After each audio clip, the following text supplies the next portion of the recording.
Okay, so the theme of this video is going to be the James Bond franchise. Um, I wouldn't call myself a huge James Bond fan.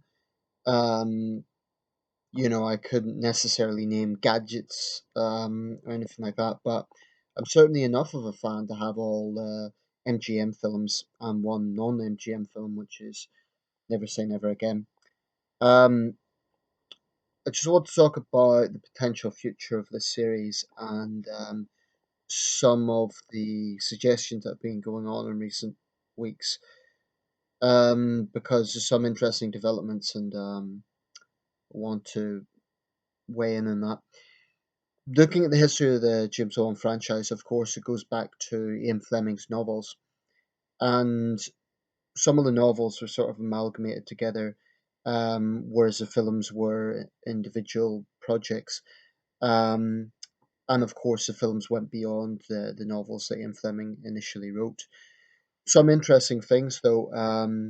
Some of the names, for example, GoldenEye, I believe, was the retreat that Ian Fleming stayed in Jamaica, and Goldfinger was an actual architect in London in the 1950s. Also, the concept of the 007 was, unless I'm mistaken, something that was used by British intelligence during World War II. Um, so Ian Fleming was a clever guy. He worked this fiction on a lot of existing fact, although of course it was romanticized, and it's very much become a British institution. Growing up, I was a lot more into the Indiana Jones series than James Bond, and I still have fond memories of the Indiana Jones series. But James Bond has really become a British institution, and that's exemplified by the fact that it was used in the London Olympics opening ceremony. I mean, the intention Danny Boyle had was that this is something that the world recognises to be inherently British. You hear the 007 theme music, you think British spy. Um, and it's been a huge marketing thing, I think, for MI6. Of course, the real world of espionage isn't quite the Hollywood version, but that's interesting. Anyway, quick run through of the main actors and my thoughts on some of the films before I get onto some of the developments that's been happening recently. Obviously, Sean Connery is always held up as the personification of James Bond because he was the first actor to play in the film roles. David Niven had played in the spoof role, I believe, Casino Royale of 1967. And there had actually been American actors who'd done radio versions and so on. But Sean Connery, to all intents and purposes, was James Bond. So that's why very often when um, there's a sort of personification of James Bond, it's always the first films that are used. We think of Sean Connery and Dr. No, Goldfinger, and so on. Connery, I think, brought to the role suaveness, but also a toughness that goes without saying. He sort of gave the impression he could be a killer. Now, when Roger Moore took over the role, he was asked, "Do you feel intimidated by filling in the shoes?" He said, "Well, no, because Hamlet's been played 1,000 times." But he also said, I know I could never portray the sort of killer that Sean Connery could. So, what Moore brought to the role was humour. There was, of course, the period in 1969 when George Lazenby briefly entered into the role. Um, I always feel it's difficult to judge Lazenby too much because he only done the one role, and as a film on Her Majesty's Secret Service wasn't great. But one of the great things about all the Bond films is they all had a unique aspect to them. So I honestly wouldn't say any of the films were bad. Some are weaker than others, but like so many things, it comes down to personal opinion. But they all had that opening sort of theme. There's a few good lines in on Her Majesty's Secret Service. Lazenby, according to Roger Moore, was just given bad advice. He was told at the time that the series wasn't going to go anywhere. That was 1969. So I wonder how Lazenby feels about that today. But the other thing about Lazenby wasn't an actor by trade. I believe his first job was as a model. So, you know, um, I think any actor that gets to play the role of Bond, even if it's for one film, can't. It's definitely a fortunate position to be in. There is obviously the double-edged sword of being tied down to the role, but I'll come to that in a minute. 1971, Diamonds Are Forever. Sean Connery was basically begged back into the role because he was such a big marketing thing for the producers, for Albert Broccoli and so on. They knew he sold tickets, so they brought him back. Roger Moore, like I say, he was the most prolific Bond insofar as he'd done the most films, seven, compared to Connery, six. And he brought humor into the roles. I liked. I mean, of the older films, my favorites I would probably say would be You Only Live Twice because I kind of like the Oriental thing going on there. I love the really soothe. I love the soundtrack to You Only Live Twice from Russia with Love. Always liked that. Um, what else can I say? I like some of the scenes in From Russia with Love. There's a certain, I mean, in many ways, From Russia with Love is the archetypal Bond story. It's complete Cold War tension going on in that. Um, Getting into the Roger Moore era, Live and Let Die, I really enjoyed. As a kid, though, it creeped the hell out of me because they used to show James Bond films in Northern Ireland on Easter Mondays, and I remember the advertisement for Live and Let Die showed the if you haven't seen the film, there's a few disclaimers here, a few spoilers, but basically there's a character who's based on a real life Haitian figure, and he's called the Baron Samedi. And in the trailer it showed on UTV, it sort of showed his deep laugh as he's sitting on the front of the train. That was a downright creepy film. At the time, it's seen today as a good example of black exploitation film, but it stands out, I think, and it's as for Jane Seymour, damn, no red-blooded male can look at her in that film and just whoa. For me, she's one of the most stunning Bond girls there is. Um, Live and Let Die, Moonraker. It's interesting. Sometimes like I say, I have those series, and I'll usually give a few years gap between watching the films. When I first watched Moonraker, I thought it's a bit far fetched, the whole space thing and so on. But it's an interesting thing. Sometimes I go back and watch a film, and there's certain scenes where I look back on and feel, well, actually, that's quite interesting. So, for example, with Moonraker, there's a scene where Bond is lured into the pyramid. There's a wonderful score by John Barry, fantastic scene. Yes, it was far fetched, and the actor who played Jaws, of course, he was brought back because he was such a popular character. James Keel or Richard Keel, the late Richard Keel, done an interview on Britain's This Morning about this, and it was discussed that one problem with Moonraker was it was sort of coming on top of the success of Star Wars. Now, Richard Keel said up until that point it had actually grossed more than any other Bond film, yet it's certainly not seen as one of the better Bond films in the series. I have to say, I'm a little bit unconventional compared to other Bond fans because people frequently hold up Goldfinger to be one of the great, great films. For me, Goldfinger, I mean, I enjoy all the films, but I'm slightly unconventional, I guess. I just don't think Goldfinger is quite as good as it's cracked up to be. I mean, for me, the perfect Bond film will have, for me, locations are very important now. Goldfinger, to me, didn't have the most outstanding locations. It was Fort Knox, and, it was very much westernized locations. Um, I just don't think it was the most interesting. I think it's slightly I mean, don't get me wrong, perfect villain. It's classic Bond, but yeah, in some ways it's too much of the Bond stereotype. I like films that stand out a bit more. So that's among the older films. Obviously by the mid 80s, Roger Moore was getting a bit older, so they had to find a new actor, Timothy Dalton. Dalton, I think, was an interesting character because he had the slight killer aspect of Sean Connery. He was a bit more of a tough guy Bond. Of his two films, License to Kill, I thought was a very great film. I mean, I thought especially the Patti LaBelle soundtrack that was really powerful. The interesting thing about License to Kill was it was one of the very few films that had no Cold War connection. So there was no Russians, there was no, there was nothing, basically nothing to do with the Cold War. It was entirely about Colombian drug cartels. Um, Although it didn't name Colombia by name, but one of the things about that era was it was starting to be criticized for more violence. The Roger Moore era, with the exception of Live and Let Die, had been more family friendly, although there'd been questionable aspects that, by today's standards, would be seen as politically incorrect in the Roger Moore era. For example, the redneck Louisiana cop, scenes like that. But that's cinema history for you. Cinema changes over time, which I'm going to come to. Then 6 years hiatus. The Cold War had ended, so the producers thought, what are we going to do now? What storylines are there left? We've covered all the books. In comes Goldeneye. Now, I think Goldeneye was a pretty strong film. Pierce Brosnan, like all the new actors as they came in, was questioned, was he right for the role? Because he was Irish. He actually said, frankly, I don't care. I, for me, Pierce Brosnan was very interesting. I grew up with Brosnan.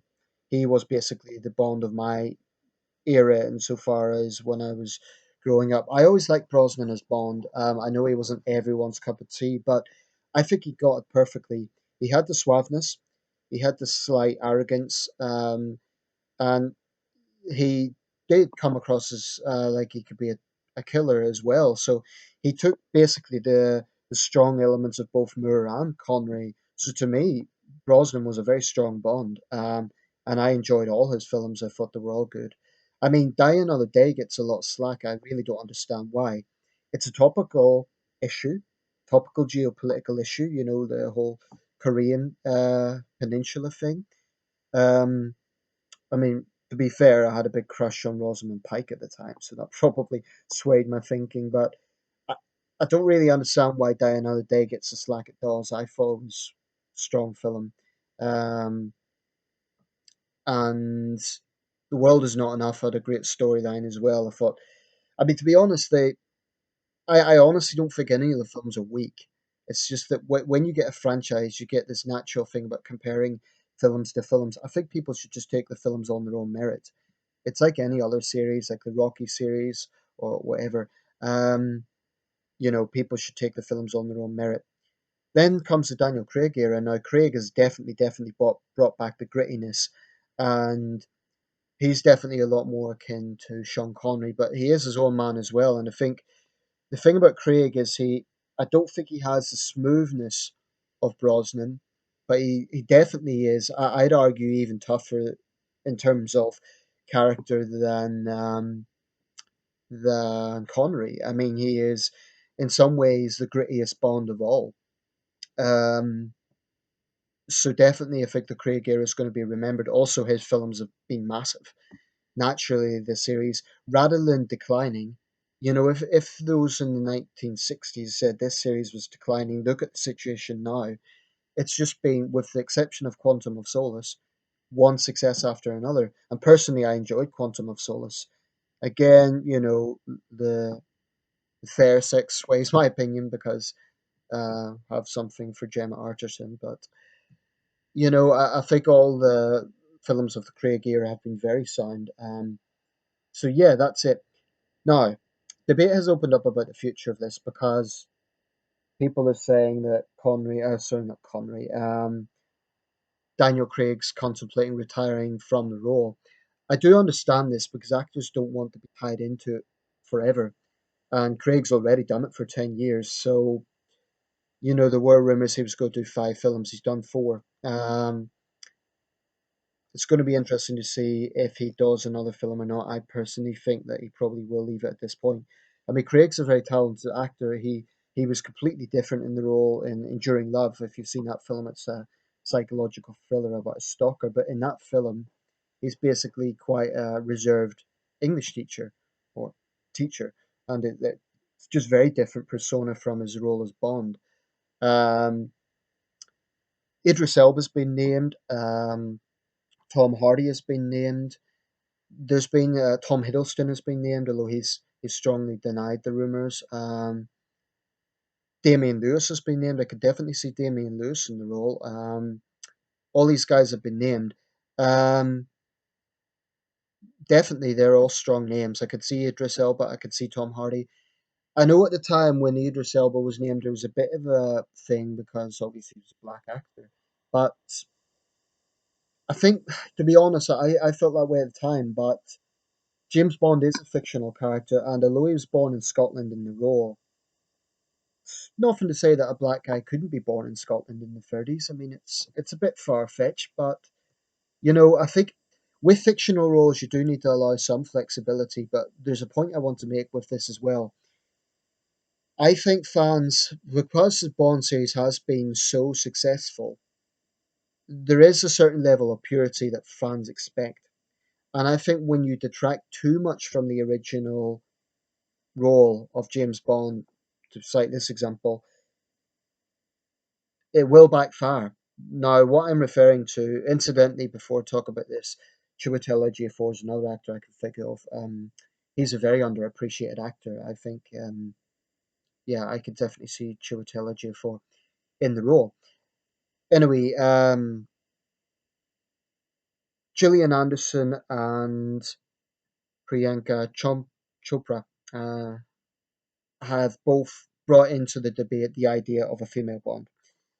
Now, I have to say, this is something in my view that will really not work.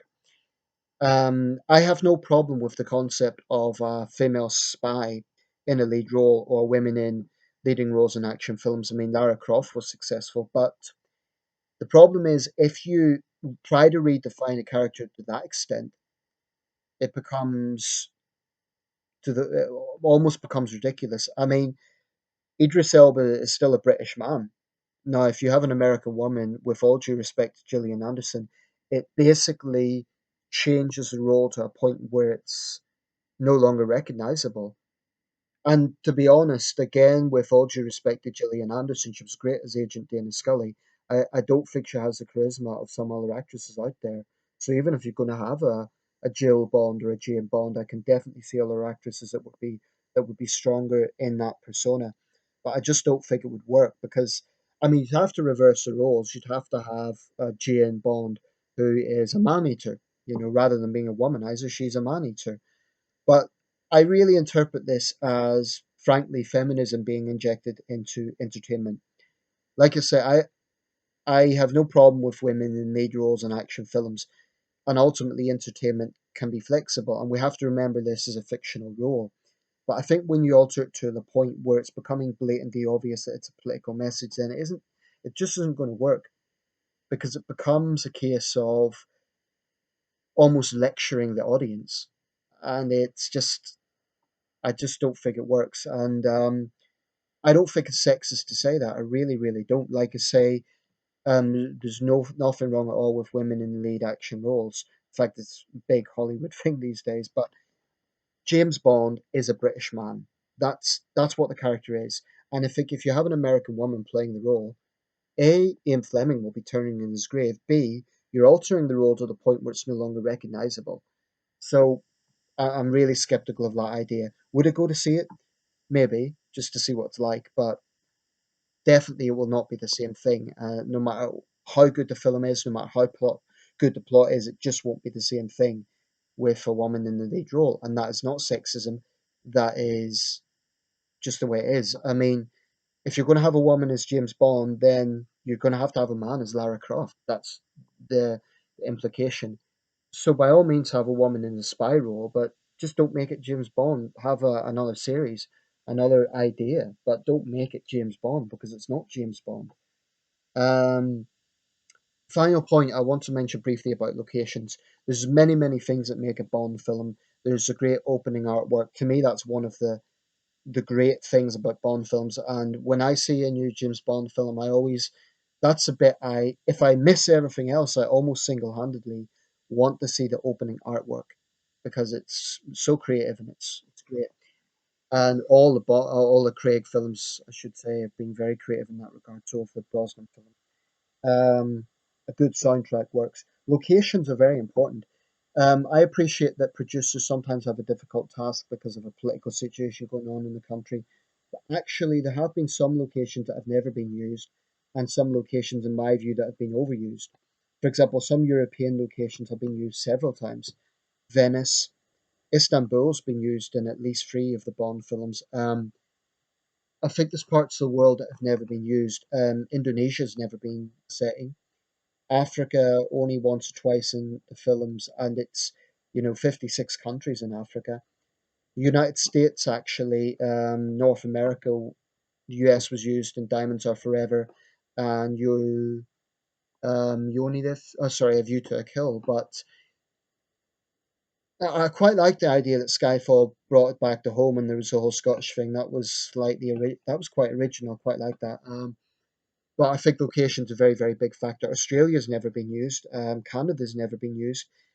I'm going to say something, and I don't know if anyone else has noticed this. The whole alpine slope, ski slope thing has been used in a lot of films, and to be honest, it's getting a little bit boring now.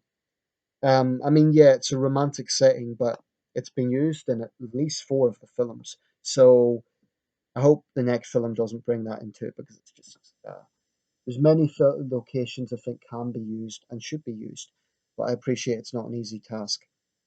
South America, I think only Brazil has been used in Thunderball.